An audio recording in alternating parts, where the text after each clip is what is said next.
All right. So, Laura just finished. Marby, it's your turn. You're in the hot seat. Hi, how is everyone today? I am so happy to be here. My name is Marby Moreno Sweeney. I am a recent retiree. I was a school counselor at the Brownsville Independent School District. I am from Brownsville, Texas, and I'm with the group Fem City. This is how we found out about this wonderful group. And Dalila Garcia is our president. I don't think she's here today. But right now, I am doing lots of things. I am a Texas Master Naturalist. I became one in 2024. So I am doing lots of volunteer work at the different state parks. I am also going to some of the schools to talk to the kids about, nature, but also being a better human. And that's how I want to be known, the naturalist, and trying to teach kids to be a good person. Awesome. Everyone have a great day. Okay, now Archana, you moved, so you get to go next because like everything shifted when new people came in. Yeah. So, hi everyone. I'm Archana and I am based out in India. I am a human resource professional by profession, but I am also a budding psychologist. I love holding space for people. I listen to people in a way that something shifts within. So, that's also a little bit about me. Yeah. Thank you. Happy to be here. Wonderful. Okay, Robin, I hate to say it, you're next on my hit list. That's okay. Well, I'm Robin Zarnick. I'm in San Antonio. I'm on the Riverwalk. I'm with Herman Sons Life. We are a nonprofit 501(c)(8) insurance company slash fraternal. So we are an insurance company that's actually nonprofit, and we have a youth camp, and we have dance, and we have a retirement home. We have a little bit of everything. So we all wear a lot of hats here. Love it. Deb, you're next. The newbies are getting hit right off the bat. And I want to thank Tabitha for sending me the link because I couldn't get in. I'm a management trainer. I work with organizations because I don't want employees to be treated the way I was treated. And so I train managers to treat them with respect, to build supportive, constructive, positive workplaces so they can do their best and they want to stay. Awesome. And just for y'all, I'm a huge fan of Deb. Like, if you want to talk about a powerful woman who gets like life and the struggles as a woman and can really like, oh, she's got stories. I can just tell you, like, she gives me chills. So I am so honored to have you join us. Thank you, Thank Tabitha, for getting her here. And she has 50 years of experience doing something we all are trying to do. So if we think about it just from that standpoint alone, she's been doing this for greater than 45 years, and I want to be like her. Go Yes. ahead, girl. Okay, well, since Tabitha, you jumped in. All right. Oh, yeah. Funny, Margaret. All righty. What do you want me to say? My name is Tabitha. I'm currently in Texas too. Today she's in Texas, not Pennsylvania. I'm back in Texas, so I'm not on the Riverwalk. I'm I'm near Galveston, so which is not a real beach. So no, that's disgusting. I never did not want to. Every year somebody comes out with flesh-eating disease, and yet we still go in there every year. What the heck?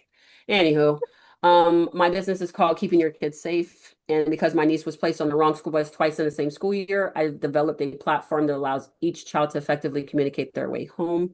And that includes 100% of the school population, which is walkers and bikers, car riders, childcare bus riders, and yellow bus riders, because we are keeping your kids safe. Okay, that's my stuff. Hi, Shirley. It's been a while. I seen your face. So Shirley, you're next then. Hi, I'm Shirley. I live in Reading, just west of London in the UK. Um, I've known Margaret for a number of years now, and I'm a somatic therapist and root cause therapist. So I work with people online, working through their emotional trauma. And I've, as I say, known Margaret for a number of years now through different things that we've done together. Yes. excited to have you here. I'm And sorry I didn't make last week. I was on a cruise and the Wi-Fi was up and down because it was a rough sea. okay, but what kind of cruise was it? Who was on the Uh, cruise? I I was on a cruise with I sing with a gospel choir. So there were 600 of us on a cruise. And it was very, very loud and very noisy, and it was great fun, but I was exhausted after it. Isn't that not like so cool? I just think like so much fun. I'll Um, send you some pictures and a video. Yay! I think the only one left is Christina and myself, unless I missed somebody else. Did I miss anybody else? Christina, I know you're not on camera. Are you capable of chatting? Can you unmute and talk? Mm, okay, I'm going to take that as a no. Hey everybody, I'm Margaret. For those of you who don't know me, we are going to be starting chapter 1 in this amazing book, Be the Unicorn. For those of you who don't know, I do ghostwriting and I am a thought leader strategist. And yes, I've just kind of embraced my human design, my polymath self. And basically, what I do is I witness what's going on in a situation. I name it, and then I redefine it for someone so that they can take action on it and share their magic with the world. So let's, without further ado, and when Christina comes on, she can. I don't know if she can talk or not, but Christina, I'm going to give you a brief introduction. Christina is one of the original founding members of this book club. So she's been here through all of these books, the crazy books we've done.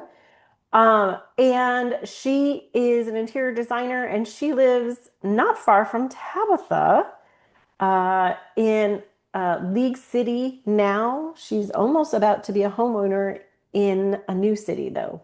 I don't know what it's called. I keep forgetting. I'm really sorry, Christina. Anyways, she has 2 amazing horses and she's got 3 children that are really cool and all these great things. So when she shows up, she'll be able to talk. I'll let her speak more for herself. Unless anybody else has anything else to say, just FYI, we won't be going through this going forward. So if anybody else joins, they're just going to have to figure out who we are. The other thing that I would say is I think it's I just look at this group of women and we are missing Ashna, and she, by the way, is in Pakistan. And she is mid-20s. So just kind of give you an idea. So we have total, like, I look around. The diversity in this group is just so badass. Like, I just love it, right? And we are all women coming together to learn and grow together. And that I just think about like, just we're all over the world, you know, different belief systems, different foundations, different educations, different things we want to do, but we're here sharing and learning to grow together. And I just thank you all. I have to tell you thank you because it is such a blessing to have this kind of experience and diversity in my life because we don't get that a lot where I live. So, without further ado, I'm going to jump in. For those of you who are new, what I do is typically I summarize the chapter as briefly as I can, and then we go in and talk about it. I know Christina was really awesome, and she put in the workbook pages for chapter 1 and for the intro and chapter 1 into here. I have, I don't know how many of you have the workbook, but I or Christina or whoever wants to, we can keep putting those in. So if you don't have the workbook, because I know that we have 3 of you in foreign countries that that you can't order the workbook. So, I mean, it's impossible. So we'll keep doing it. I don't know how many of you did. I know Christina and I both put in the little, I can do this QRQ code to get the free assessment. I still haven't, Christina, I don't know if you got it, but I never got my okay where they gave me the Never free got it. assessment. Yeah, I didn't either. So, in light of that, I want to really quick before we jump into this, I want to, I don't know, I kind of was like, okay, so what's in this index, right? And so just, I did kind of like a, sneak backdoor check into what's all in it. And so I'm going to run through the 12 habits or traits because that's what each one of them that's what each one of the chapters of the book are. But just so that we know what they are, the first one is fast. That's your speed of response, taking initiative, not dithering. 2, authentic, being genuine, transparent, values aligned. 3, agile, how adaptable, able to pivot when circumstances change. And it's so funny because when I think of this, I think of the books we've read in the past. And again, Law 48, that's what Law 48 is, that one right there. Problem solving, seeking solutions rather than just dwelling in problems. Anticipator, thinking ahead, being proactive about trends and opportunities.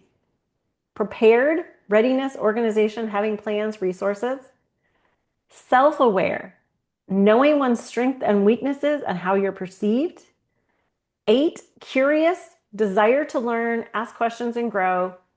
9, connected, strong relational skills, networks, building trust.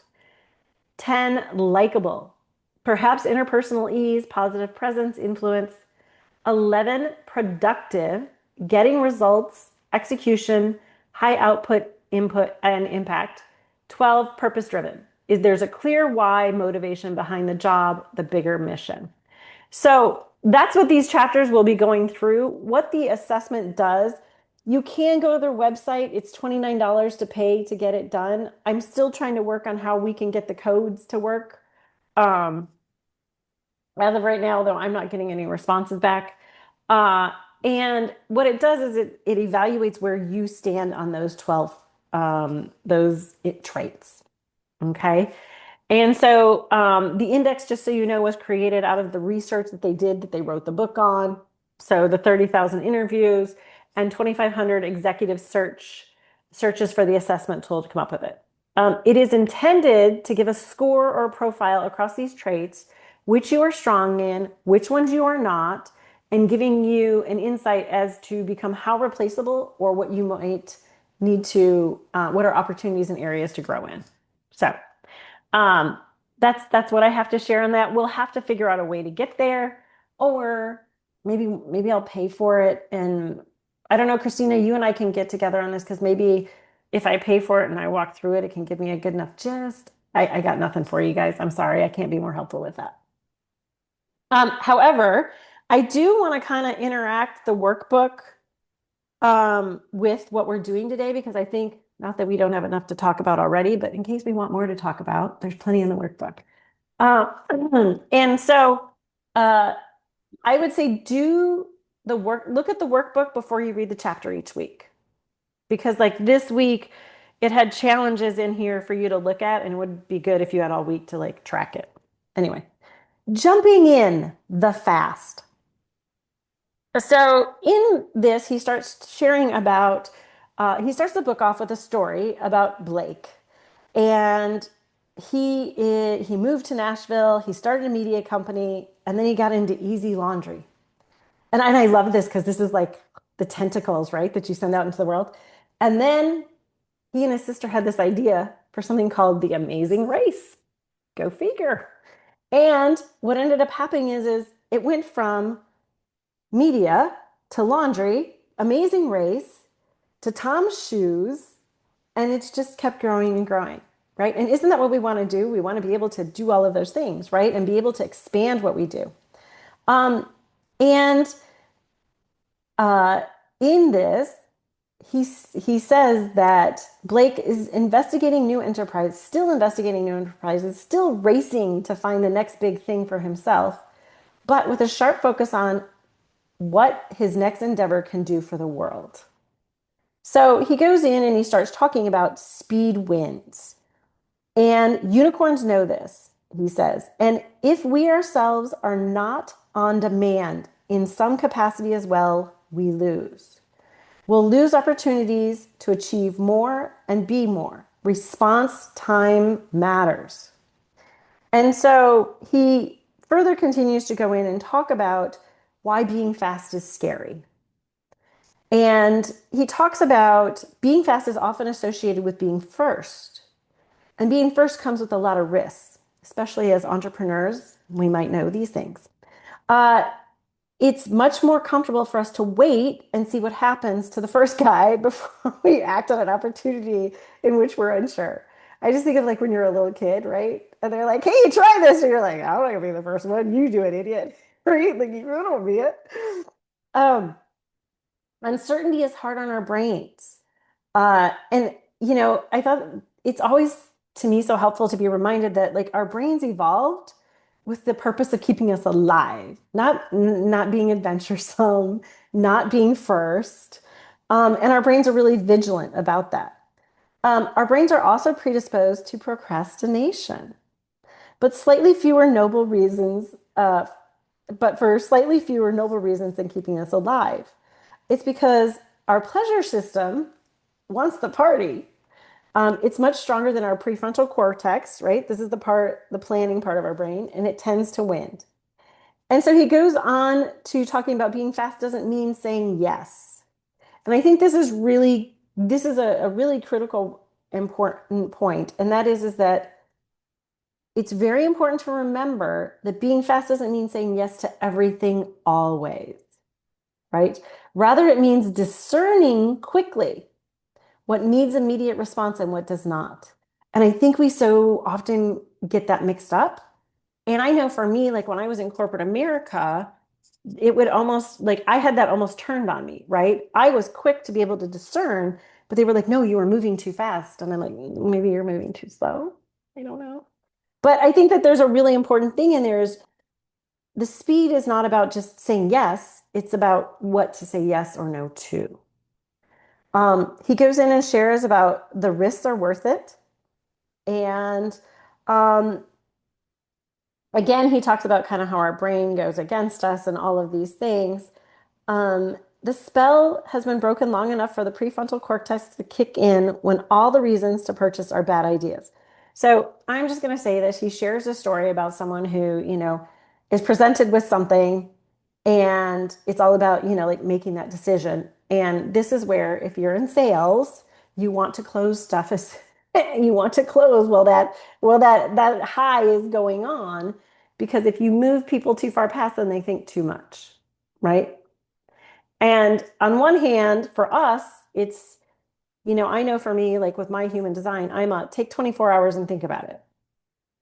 No decisions on it, like no big dollar decisions, especially in this moment, because of how my emotions flow in and out. But I think that the reality is that we all need to, think about that. Like if we pause, what is it? Mel Robbins, she says, count to five, is it? And I think Brene Brown says like count to 10. Like if you're feeling something, just wait 10 seconds and see if it's still there. If you want something, just wait and see, right? Because what's going to happen is, what's going on in the brain is going to shift to a different part. And he goes in to say like there's no time like the present. The data here is to back it up. A 2021 study looked over 5.7 million inbound leads and determined which were the most likely to convert. The answer, the ones the rest responded to in less than 5 minutes. 5 minutes.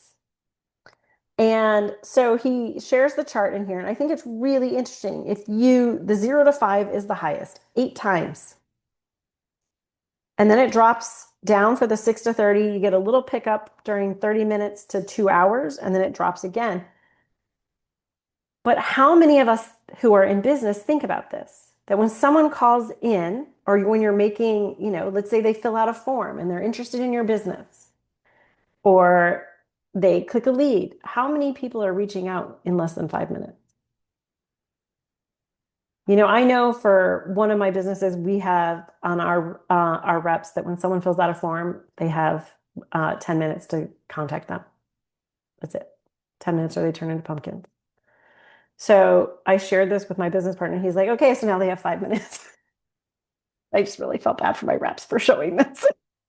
But I think that that's something to keep in mind, right? Because we don't think 5 minutes matters that much, 10 minutes matters that much. Like, where's that number in our own heads where we think, oh, yeah, we'll get back to them, right? Okay. So I think that's a very important one for businesses. And then he goes into talking about why hiring managers love the fast. The fast are hiring managers' dreams. They respond quickly so that they can proceed to the next steps. There's no dithering. I love like dithering. Who uses dithering? And he's like, they'll get their paperwork in on time, they get to the interview, and then they go through the offer. And so tips, he says, to cultivate fast practices at work. Make it clear that a quick response time is in company values. Offer incentives for fast responses. Set quick, achievable deadlines. No one needs a month to make their benefit elections. I thought that was an interesting one. Try the Vanderbloom fast test with your next hire. So he talks about who's in the fast lane. And he starts sharing another story and about the creator of, or the producer of Hamilton. And I just think it's so interesting that imagine, here you create this, you're in it for years, including while he was on stage in Hamilton up to 8 times a week. Like, y'all, that is severely draining. He tweeted thoughtful, not ponderous thoughts of love and encouragement morning and night. Immediately after Hurricane Maria, he sprang into action to help people of Puerto Rico. He doesn't overthink things. He trusts himself to do what's right or what will work, and then he just does it. And so, again, he talks about what we've seen in relationships, about why it pays off to be quick. And I think that it was really interesting as he goes into that fast is an indicator of success. Those candidates, he talked about those candidates who respond in 1 minute get fast-tracked. Not coincidentally, our experiences that 1% who respond immediately to a text have stayed the longest at their placements, indicating job satisfaction, and have rated the highest as highly valuable to their colleagues. I love this whole concept about the text messaging and how fast you open them. I think of that nowadays. And he says, being in the receiving end of fast, the text test. With speed of message, the overwhelming evidence shows that texting is the fastest way to a prospect's heart, or at least its consciousness. Most text messages are opened within 3 minutes. And with the ease of that accompanies them, most are responded to quickly as well. And so he goes in and he talks about the text message test and then how they use the late night text. And I think, like, oh my gosh, that would be such a great time for you to text message me. I'm good at that time of night. Oh my goodness. Christina and I often send text messages very late at night.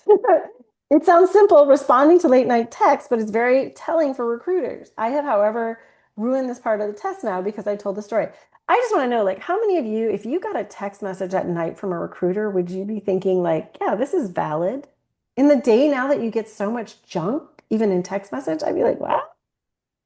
Anyway, I think that but he said that unicorns, only 2.6% identified as fast. So don't worry, all hope is not lost. If you are, you can still be a unicorn if you are not fast. There's hope for us yet. And so he goes on to share about how to be fast and that speed is a use it or lose it part of our lives. If you don't practice moving fast, you can kiss it goodbye. The same is true for response times in your day-to-day life. And he said, here are things that are speed barriers: access to the opportunity and fear. Access. You cannot respond quickly if you never receive the message. So yeah, I mean, this is so interesting to me because I feel like we're in this like reverse of this, but it's like, if your phone's not near you, how can you respond to it, right? And so then, he says sometimes the message does come to you. It's in your hot little hand. You're right here and you're looking at it. And then fear jumps in. And so the fear can paralyze our decision making. And so he created this little chart to help us the next time we're not sure, is it a distraction or is it an opportunity? And I really liked this because I think, like, sometimes do we sit and do this enough? Distractions. Does it get you closer to your goals? Or a distraction doesn't get you closer to your goals. An opportunity does. I guess the question would be, does it or doesn't it? It's a distraction if your limbic system gives it a heck yeah. It's an opportunity for whole brain. And I would say if you are in kind of the human design kind of thing, like your whole body says it's okay. It's a distraction if it takes more time, money, and resources than it's worth. It's an opportunity if it yields results that are worth the sacrifices you have to make. Are you overthinking? Fear loves to make you overthink. Overthinking makes you safer, right? You're more likely to get the right answer or work out all the possible scenarios if you think. Thinking is valuable, overthinking is not. I think about this so often when we talk about launching new businesses or launching new products, launching new ideas. We tend to overthink them because we want them to be perfect before we put them out into the universe. And so, in all of this, the speed, I did have some other things I highlighted. I apologize. And that is the time I'm spending on this response even remotely proportional to the level of importance it has? If you're an overthinker, these are some of those questions. I thought that was a huge one. Is this an irreversible action that can have ramifications for my family for generations into the future, or is it just your lunch order? And that one made me laugh. Like, how much time do we spend trying to figure out what we want for dinner? Right? Like, it's like this big decision. But when you put it in the relation of, is this going to affect my family for generations to come? No, just make the decision and move on. And then, am I being wise or am I being afraid? And so speed comes from confidence. And in that, he shares about Michelle L. that says, I was raised by a single mom. She gave us chores to do and a deadline when we had to get them done. No micromanagement. We made decisions along the way. This gave us confidence, which is getting things done. As a leader, I get adequate information about a problem and I make the decision without second guessing myself. No need for perfection. Sometimes you fail, but you learn and keep moving. There's not much that you can't recover from. The fast takeaways. Our brains don't always want us to be fast. We need to learn when to act fast. Quick response time in business and relationships is almost always beneficial. A new driver won't necessarily fix your golf game, but it could. Practice speed. So that's my quick summary of the chapter. Now, if people have anything they want to jump in and talk about, we can. What you found as takeaways, or I can kind of walk through some of the exercises, or I can share my takeaways, but I'm going to just be quiet for a minute and let you guys share your thoughts. Yeah, because I got stuff. I know you do. Let's go, Tabitha. Dig in, girl. Let's go. One, my procrastination only shows up when it's something I don't want to do. So when there is something going on and I don't want, and I'm like, no, I don't want to do that, I will procrastinate. It's taken me a long time to kind of figure out what that was about, but it has everything to do with the alignment. If what I am about to do is not aligned with whatever my core is saying I'm supposed to be doing, I will sit and procrastinate.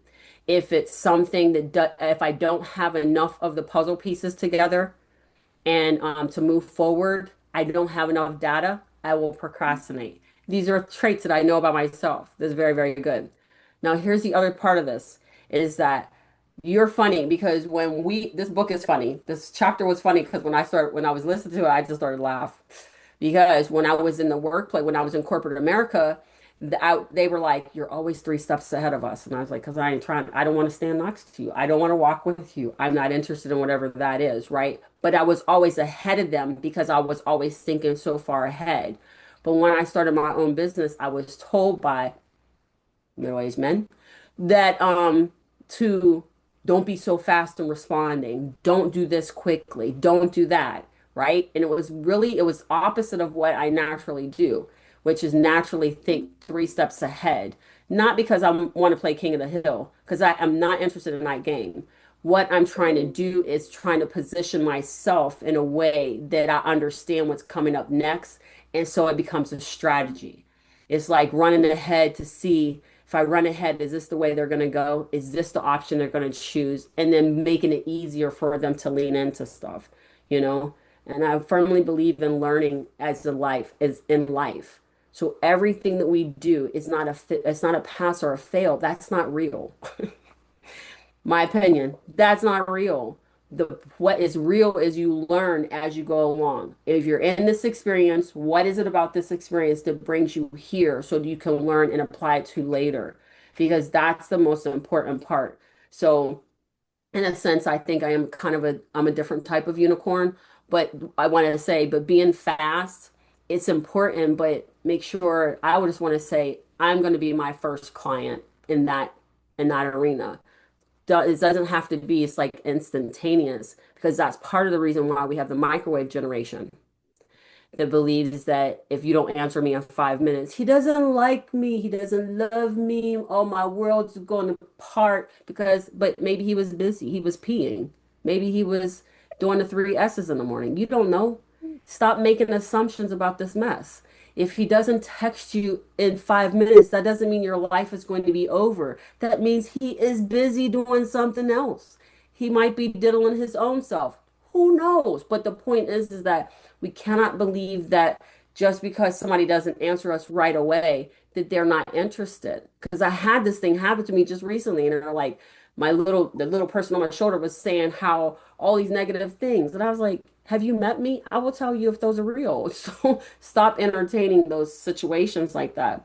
And if you're not fast on the draw, then there's a reason why I think that we can kind of just lean into that. But I do believe that if you think ahead of time and you want to get through that and be the first one there. Because remember, like I said, last time we met, just because we can do all these things, if we go ahead and erect the same thing men have erected before, we're doing nothing but perpetuating the one thing that isolates us from the masses. So we have to be willing to walk into the space and say, I'm going to win regardless of the outcome. And then that's when we win the most. Thank you. How'd I do, Margaret? You did magical. Well, I mean, to me, I love what you said. but I think like, so I want to throw this out there, and I hope I'm not I don't want to cut anybody off, but she brings up a really good concept around speed, right? And around speed of response time, because I think that I know for, me, and we see this now, especially because if you do anything in the online sales space, right? Like the last thing you want to seem as needy, right? And so there's this whole, and the same, I think a lot of times with women, it's like, oh, well, you responded so fast. Or you just like, it's because you're just sitting there waiting to hear from them, right? You don't want to seem that way as someone who is, trying to get the sale. You don't want to seem that way as a woman who's just like, waiting by the phone for my man to text, right? Like, but there's this whole other thing that has started to come in about being, I respond, like, to me, I was like, oh, well, I respond because that's polite, right? Like, as soon as I see it, I want to respond. And my thing is like, there's this whole other kind of, I don't know what the word is, like, dialogue that's gone in about, well, if you respond promptly, you're needy. And I think it really hits you if you're a woman. And I just think like, okay, so where in this book do you navigate that, dude? Because I've seen it happen in business, I've seen it happen in personal, but there is this whole thing about how many seconds do you wait before you're not needy, right? How many minutes before you're not needy? And what about prompt versus needy? And I see it play out in the online sales space, and I'm sure it's no different in brick and mortar. I've just forgotten that I lived in that space. And I think that this is a real thing to navigate, because you want to be prompt, but how do you not be needy? I have a different take on it. Oh, I'd love to hear it. When I was first starting, and for a very long time, I thought the reason that people hired me was because I responded immediately. And responding immediately meant that I worked all night to get it to them. And that you can do that for a number of years. But eventually, I finally realized when people said, I don't need it tomorrow, I don't need it till the end of the week or the end of next week, I would still respond very quickly, but I wasn't doing all-nighters to do it. because I realized there were other reasons that they hired me than simply because I was fast in responding. So we do have this tendency also to take it to the extreme. Love that, Deb, because it reminds us boundaries, right? Exactly. Jump To in. Laura. to Deb's point, I was also reminded earlier today by a lovely French woman who said other cultures are not responding as fast as Americans. Mhm. Other cultures understand that people have lives and families and life, just life. So it's like you can breathe, you can talk, and you can get stuff done, but there's still, just like what Ms. Deb was saying, don't kill yourself to get somebody there, or to get that whatever it is to the person. I love that. Such a great reminder. If anybody, I know we've got two people who aren't in our culture. If they want to chime in on that, gladly take those thoughts. If you want to take a minute to think about it. Yeah, I can go. So I also used to respond very, very quickly, and I felt again like I was hired because of that. And it was actually deteriorating my health, my family life. And there is when I took a step back. And now I have better boundaries at work. I'm not an entrepreneur, I work for an employer. So I'm able to do that. Uh, I also feel that it was also a trauma response, I feel somewhere, that because there is this attachment to that, I have to prove myself in this, a male-dominated culture. And I also have a tendency to double check or triple check my work, before sending it across. So, and that became like a pattern, as in in terms of answering quickly became an anxiety pattern for me. It was now not a it was an autopilot response that I was doing then. And then I had to take a step back. I had taken up a course, a mindfulness based course. And I think that's the time when I was able to take a step back into a lot of things in life. Uh, Thank you so much for sharing that. And you bring like so much to mind because I really do. And this is why I love that this is a group that is all women. And that is, I have to say, like, I think for many of us, being perfect, right? Performing and getting oh, you're a good girl, like it or not, like simplified, that's where it goes to, right? And the like, if we don't respond fast, they're not gonna approve of us. They're not gonna want us to stay in the circle. They're not gonna want to keep us in the club because so much still of what the workplace is, like it or not, I think as women, we still feel like, you know, we're just pushing our way to be accepted in it in some ways, right? And I think, one of the best things that I heard someone say, and I don't remember who said it, is business has been typically run by a male's energy level, a male's time frame, everything male. And as women come in, instead of saying, oh, here's someone with a different timing, a different scheduling, a different brain set and skills, let's morph the two and create the best of both worlds. It's no, you conform to me. You conform to me. And so what I think I see going on, or at least for me, I knew I did, was it's like I was trying to turn myself out inside out to conform to them so that I could stay in the club, right? And then the reason why my clients wanted to work with me though was because I wasn't like the rest of the people in the club. Right? That's why I say it's very important for us not to perpetuate the same mess we walked away from, or some of us are having to deal with today. See, my win is not equivalent to the win that they want me to have. That's why I stopped receiving middle-aged white men into my Zoom rooms, because every time I got one of them in the room, it was a whole entire half an hour of how I'm wrong and the choices that I made. I'm sorry. Is that why we're here? I don't believe that that's the case. So when we pay, that's why I'm saying in this book, I think it's amazing. Yes, there are certain areas where we should be fast on the draw, but we have to be reasonable in the expectations of the person on the opposite side, in which we historically have not been.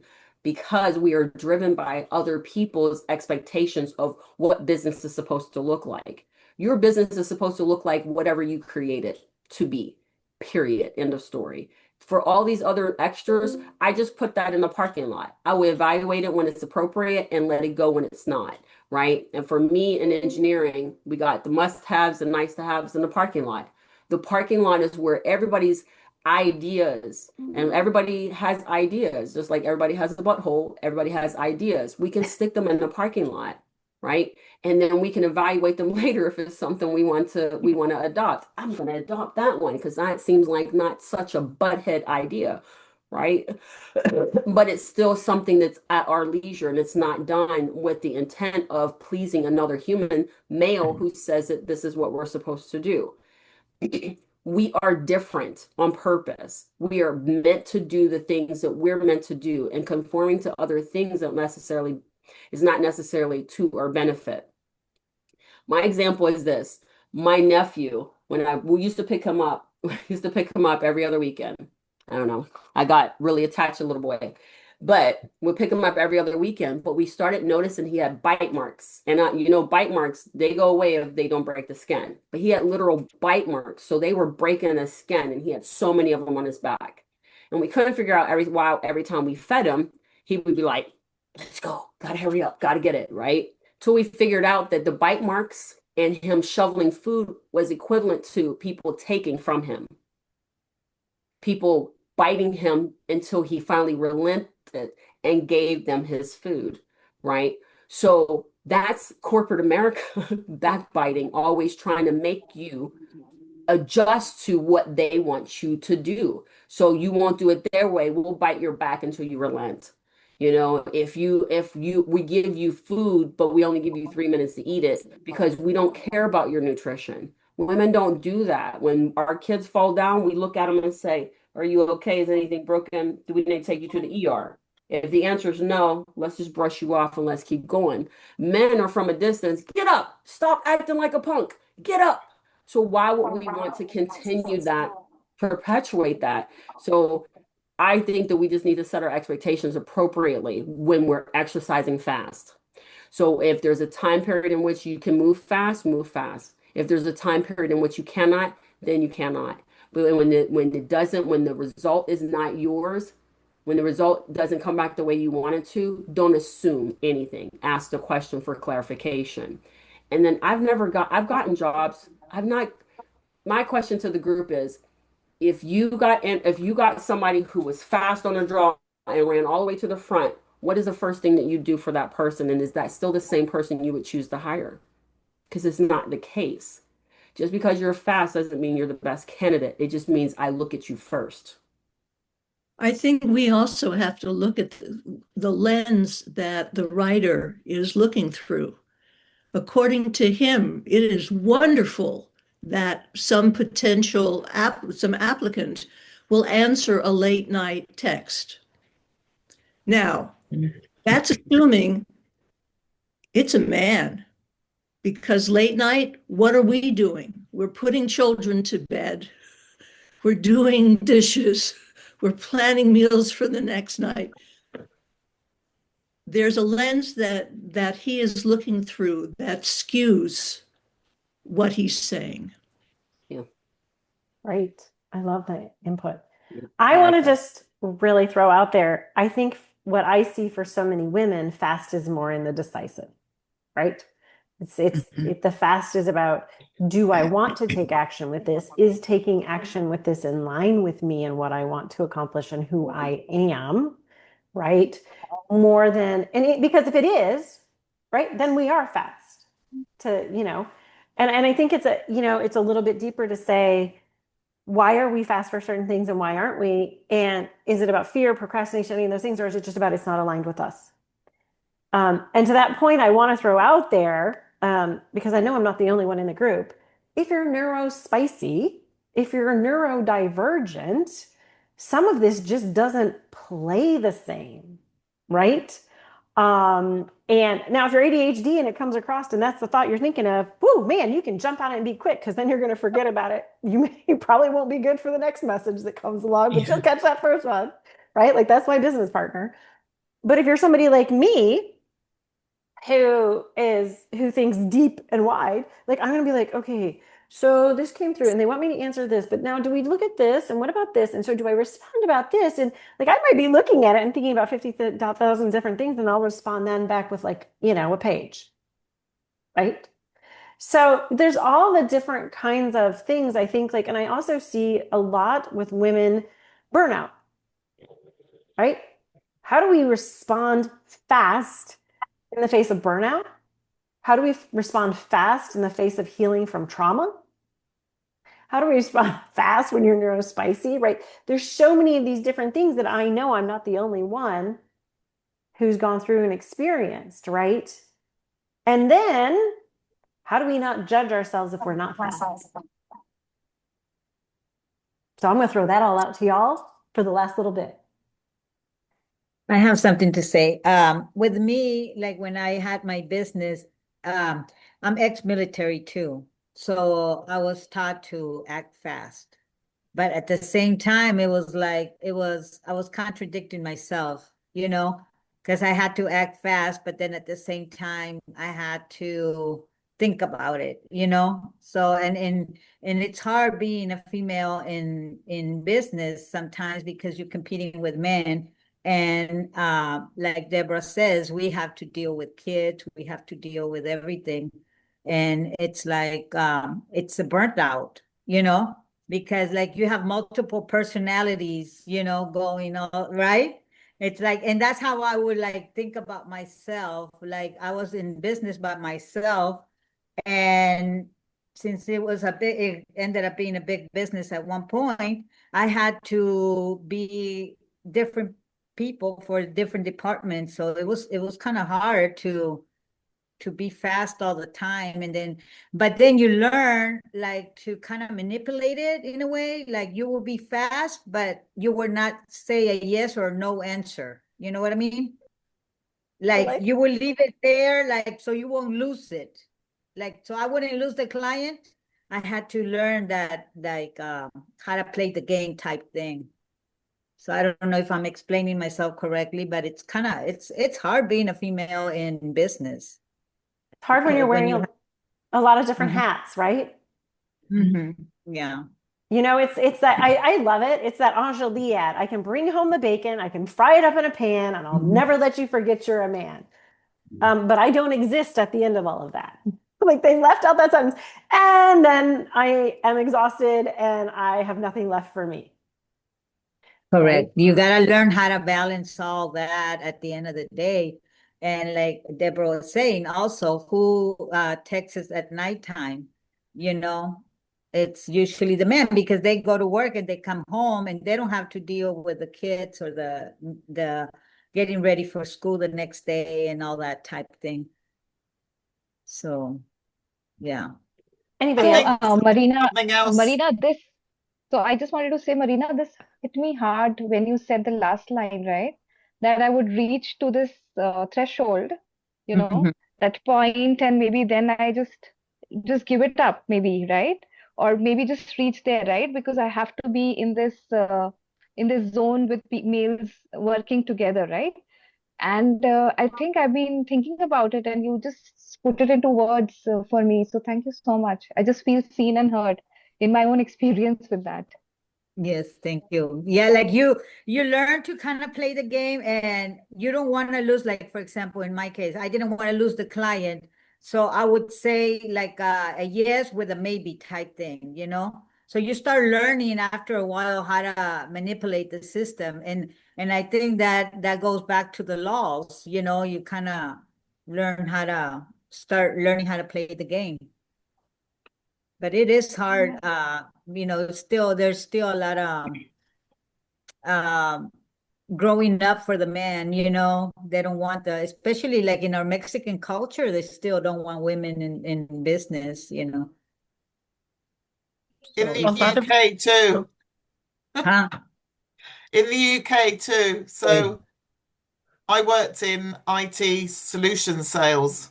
Oh, wow. And it's very male dominated. And we had a sales manager that came over.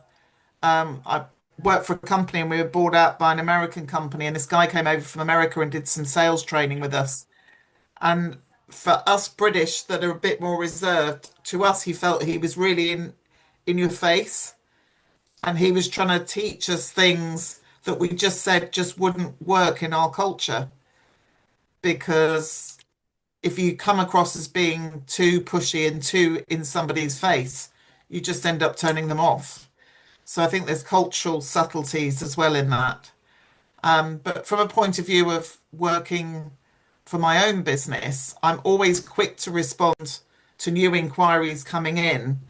Um, and sometimes I work with people for 6 weeks on a program, and then they say they want to take a rest. And I always say to them, look, my door's always open to you if you want to come back. And I just drip feed little messages to them, just Mhm. just to keep the contact going. But I don't do a hard sell on people, because with therapy work, if people aren't ready to take the next step, then however Right. much I push, it's Yeah. not going to work. So I think it's not just cultural differences. I think it's also the line of work that you're in. Mhm. That's true. That's funny that you say that because I instantly I remember being deployed to Singapore and China. And I was responsible. I was a cookie cutter. That's how I view myself. You'd be surprised what I used to do in my previous life. But anywho, so as an engineering manager, I was responsible for setting up these programs in other areas. I had to take what I built here in the United States and take it to another country and build up the same identical model. So I remember coming back from the first deployment, and we got our certification. They were like, "Yay, so great, cool, no problem, whatever." So I'm sitting at the table with the COO, and he goes around the table and he says, "So do you think this will be successful?" And he's asking all the people, and he gets to me, and he says, "Do you think this will be successful?" I said, "You'll lose the business in a year." He just leaned in. You didn't do what you were supposed to do. You didn't get them to sign to adopt the program as their own. You didn't convince them to do, and he just went on his tangent. He was like, "You didn't do your job." And I said, "Cool, no problem. But you're still going to lose the business in a year." He didn't ask why. It's very strange, because I'm a person that I would like to ask why. Why would you say that? Mhm. He lost the business in a year. So, but what was the problem? He came back. He was like, "Tabitha, we need to deploy you back out." Why do you need me to go back out there? I've been spending all this time over in Asia. It doesn't matter. He was like, so he does it again. I go and I get us recertified, and we're back in the good. And he comes back and he says, "So what do you think this time?" I was like, "You're going to lose the business in a year." It's like, he was like, "What is happening?" And he said, "Why do you keep saying that?" I said, "Great question. Those people don't care about you, and you're US. And so you from the US is putting boots on the ground that are all US based. Those people are heavily committed to their own and not you. They do not care about you. They do not understand why you are in their country trying to tell them how to run a business that they run naturally. You will lose the business until you bridge the gap of backgrounds, right? You have to figure that out." And so then he was like, "Okay, I'm listening now." And I was like, "Great. No, you go figure that out." So they called the office over there in California, and they pulled out the Chinese. We had a Chinese manager on our team, and he was out in California, and they were like, "Are you interested in returning back to China on our behalf?" He was like, "Sure, I'll go back there." And then everything started working. It started getting better, right? The cultural difference was it's extreme. Okay. And I think the white males think if I want it, I shall have it, regardless of whoever's in the way. And so we're just going to plant it. And that's what they were missing. And so of course he blames a black woman for not being able to sustain that, but he never asked me why this was a problem the first time. So they send the guy over there, and everything's going and everything's moving properly, and now they're getting better, and they still lost the business. The reason why they lost the business is because the rules are different, and they hired the manager out of the company so that they can shut it down. So the bottom line is the cultural differences play a very large part in how people engage in business and in life. And that's why the automatic assumptions that we make about other people not being fast enough on the draw or not responding in a timely manner or the choices that they make have a lot to do with their backgrounds and their history. And I've experienced many of these strange incidences, and I also seen where the colonizer was normally the one saying, no, it will happen this way regardless of your feelings, right? But what happens is the outcome is not favorable to them because there's sometimes some cultural differences. Unless you decide to build a bridge, you will never overcome. Thanks, Tabitha, for sharing all those great points. That is funny. I'm just curious for other people. I noticed that my fast has changed with time. And I'm curious if that's happened to other people because, like I said, like I used to be just like everything was a now and I'm burnt out. It's true. It's like my nervous system is like fried. And I think one of the challenges that if we want to become faster, I know Christina, by the way, said that this was her weakest index. I think like if we like to me, I think about like if we want to become faster, what do we do to help our nervous systems like rest so that it could be a faster response? Number one. I think something else that I put out there is what is fast to you? Right? And how do you want to show up as fast? Right? Because you know, these are fast terms determined by somebody, but I think the work, you know, in certain situations, fast is fast. Like there's just no, you need it back in X amount of time. But I think there's also a setting boundaries about defining what fast is for you. Right? I mean, he gives the example of a job. So, you know, you are kind of trying to get someone to like you as quick as you can. But what if it's in business in relationship with clients? I know that when I was in wealth management, to Deb's point, I mean, you know, people had me 24 hours a day, they owned me, right? And you have to get to a place to say, I'm here for you. These are my pause times, right? Because, and instead of it being like, I deserve a life like you do, it's, I need to rest and restore so that I can show up for you the best person possible during these other hours. And I love that reframing of it because I think many women feel guilty about rest. Many women feel guilty about saying, you know what? I'd really love to do this, but I'm running on low. My gas tank's running on empty, and I'm not going to show up as my best self. Could we do it next week? Could we do it 3 days from now? And so to me, fast is very connected to boundaries, right? So yes, it depends on the situation. Yes, it depends on the culture. But I think it's also each one of us has to decide what fast will look like. You know, in working with clients, I really try to be really big about saying like, hey, I have life going on. And sometimes I want to show up as my best self, right? So I may set a deadline a day out longer than we might like, but I can tell you that what you get is my full self and my best self. And if I try and move it up, it may not be that way, and I don't want to shortchange you, right? Like if somebody said that, you know, I mean, for me, I'd want to hear that from somebody, and so that's why I want to give that to somebody. But I think that like we all have to think about this in the worlds we live in our relationships, right? How do we create boundaries so that we can build trust? Because I know Shirley's going to probably laugh at this. I'm going to take everything back to Brene Brown. I'm going to take everything back to braving, right? Because whether it is with clients, whether it is with new people we want to work with, whether it is with partners, kids, friends, it's all about building trust. But And also setting expectations. As a sole trader, there's only so much you can achieve in a day. But if, I don't know, on your website or in your T's and C's, you say, I will get back to you within one working day, then you're setting the expectation that that's what you'll do. If you get back to them early, yeah, they're delighted. But I think setting expectations is really important. so I love that. Again, the B in braving. Braving are the 7 elements of trust. The first letter is B, boundaries.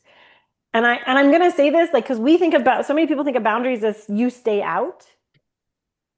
Boundaries have nothing to do with that. Boundaries have to do with what can I what can I show up? What do I need to show up as my best self? They're for you. It's not about them. It's about you, right? And So then now that I'm studying the spirituality, boundaries is also self-love because it's about respecting yourself. And like you said, yes, you're at a fast pace at one time, but then as I guess as we start learning, we put boundaries and we start taking care of ourselves, putting ourselves first. thank you. Well, ladies, we have run over a little bit. If anybody needs to leave, feel free to go. Robin, I hope you enjoyed your first time with us. I did. Deb, Thank you. same. I'm so glad you both came. And everybody, again, I love the different thoughts, the perspectives. We all learn more because we all bring something different. I will be taping these, so I'll put the replay up. I really want to stress, if you can't be here for a week, do not worry.